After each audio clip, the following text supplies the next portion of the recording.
Nation News.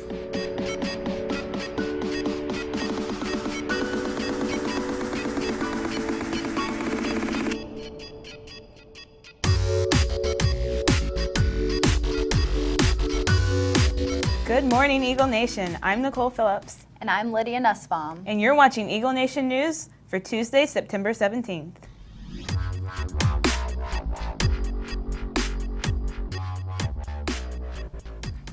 This Thursday night is the annual PHS College Night. Over 75 colleges and universities will be represented. The event takes place from 6 to 8 and is open to all students. The Writing Center's grand opening is tomorrow, September 18th, and will be open Monday through Thursday in the mornings and afternoons from 7:45 to 8:25 a.m. and from 3:50 to 4:25 after school. NHS members, please remember to submit your bylaws agreement to Mr. Seegers by email by Tuesday, September 17th. Email him at rsseegers@prosper-isd.net. Also, the fall induction has been changed to Wednesday, November 6th. There will be a parent information meeting for all students interested in trying out for the bowling team on September 26 at 6:30 in the LGI room. For more information, see Mrs. Gramley in 1151. Gaming Club will meet in the library Wednesday, September 18th from 3:45 to 5:15 p.m. Anyone who would like to tumble at the pep rally on Friday, please come out and try after school in Gym 2. You must attend to qualify. Blackout t-shirts go on sale Thursday and will go through the following Wednesday. They will be $15 and sold during all 3 lunches. Homecoming shirts will be sold September 18th, 19th, 20th, and the week of September 23rd to the 27th during all 3 lunches at a cost of $15 each. The dress-up day for this Friday is Crazy Day. Wear your craziest get-up to cheer on the Eagles as they mess up Mansfield. As a reminder, we will be on advisory schedule this Thursday.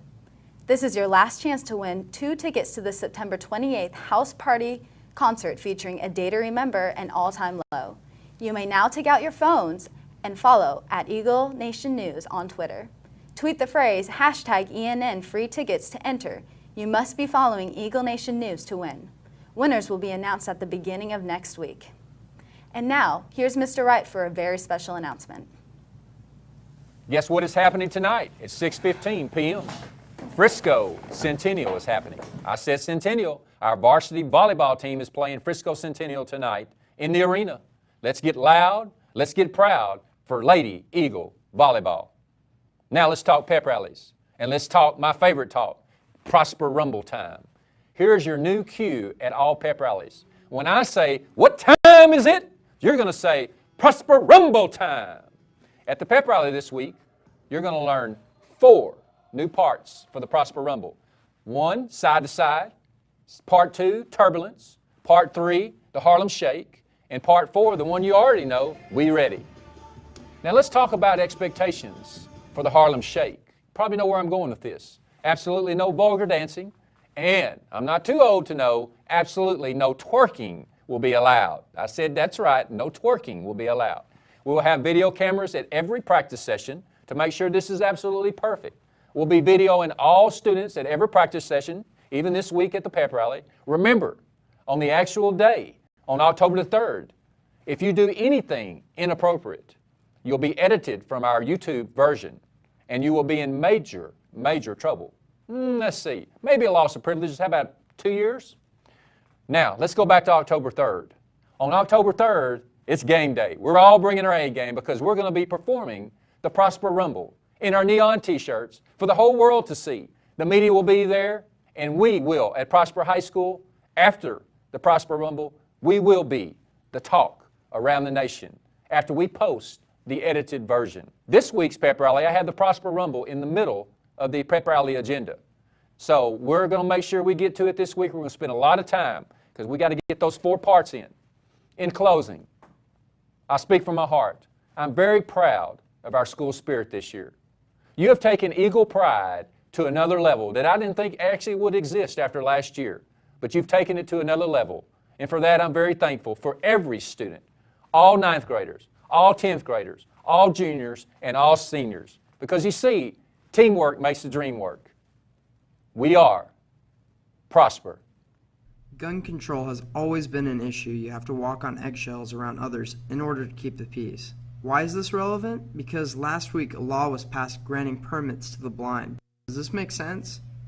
A recent law was passed in Texas that will allow the police to sell confiscated guns. What effect will this have on communities? How do you feel about this law being passed? How do you feel about teachers having the right to carry guns on campus? Do you think this makes school more or less safe? How can we prevent future tragedies from taking place?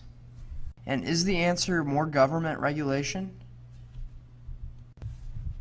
How far is too far when it comes to government regulation? And is there a middle ground we can reach?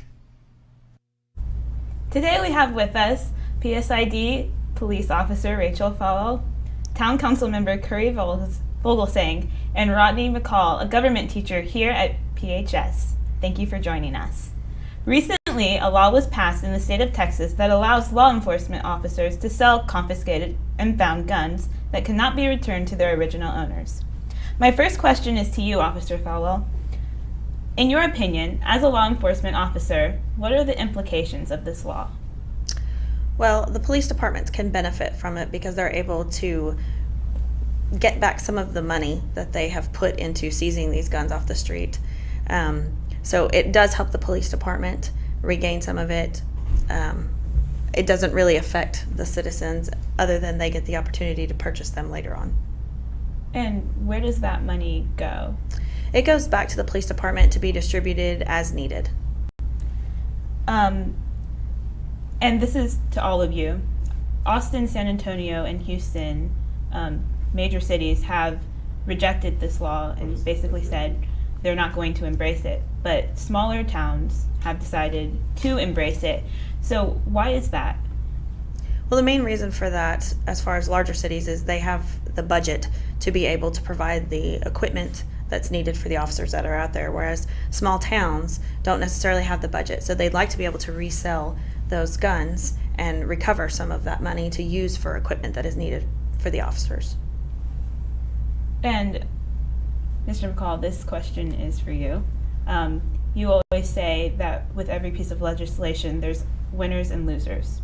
Who wins and who loses here? In this particular case, I think, as Officer Falwell has indicated, smaller communities notoriously struggle with having enough money to provide all the services that they would like to, that the citizens would require. In this particular case, having the extra money that would be generated from the selling of these weapons would give them that opportunity. As far as losers, well, that would have to be determined.